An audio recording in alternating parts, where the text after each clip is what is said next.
சரி தரேன். ஆ ஆ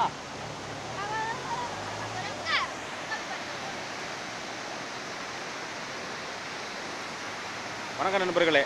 நீங்கள் பார்த்துக்கிட்டு இருக்கிறது வந்து தமிழ்நாட்டில் உற்பத்தியாகி கேரளாவில் சும்மா ஆற்றுல கடலில் போயிட்டு கறக்குது. இது ஒரே ஒரு ஆறை தான் காட்டுறேன். இது மாதிரி ஒரு 7-8 ஆறு வந்து இந்த தண்ணியை வந்து ஆற்றுல போய் கடலில் போகுது வேஸ்ட்டாக. இந்த தமிழ்நாடு அரசியல்வாதிகள் ஆந்திராவிலையும் கர்நாடகாவிலையும் கேரளாவிலையும் கெஞ்சிக்கிட்டு கிடக்குறானுங்க. இவனுங்க என்ன பண்ணணும்னா இந்த தண்ணியை வந்து இங்கேருந்து ஒரு 8 கிலோமீட்ரு சுரங்கப்பாதை, அதாவது மெட்ரோ ரயிலுக்கு போட்ட மாதிரி போட்டால் ஒரு 8 கிலோமீட்டர் போட்டால் மாயார் ஆற்றுல போட்டு கலைச்சிடலாம். அந்த தண்ணி வந்து நேராக பார்த்தீங்கன்னா பவானி சாகர் அணையில் கலந்து சத்தியமங்கலம், ஈரோடு, திருப்பூர், கோவை மாவட்டம் 4 மாவட்டத்துக்கு தண்ணி பஞ்சமே இருக்காது. கேரளாவை, கர்நாடகாவை, ஆந்திராவை கெஞ்சவனம். தமிழ்நாடு அரசியல்வாதிகள் மண்டையில் புத்தி ஏறுறது வர நம்ம நண்பர்களை வந்து இதை ஷேர் பண்ணுங்கள். ஷேர் பண்ணிட்டு தயவு செஞ்சு லைக் பண்ணுங்கள். இதை வந்து கண்டிப்பாக வந்து ஒரு மக்களும் நீங்கள் அதை புரிஞ்சுக்கிட்டு இதை வந்து தமிழ்நாட்டு மக்களும் தமிழ்நாட்டு அரசியல்வாதிகள் எப்படி ஏமாத்துறாங்கிறத மட்டும் பாருங்கள். எவ்வளவு தண்ணி 10 டிஎம்சி தண்ணிக்கு மேலே வேஸ்ட்டாக போய்கிட்டு இருக்குது கேரளாவுக்கு.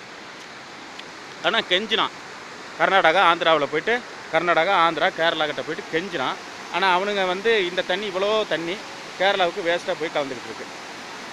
இவனு அவங்க மண்டையில் ஏறுறது வர நண்பர்கள் வந்து இதை ஒரு லைக் கொடுங்க. லைக் கொடுக்குறதோட அதை உங்கள் நண்பர்களுக்கு ஷேரிங் பண்ணுங்கள்.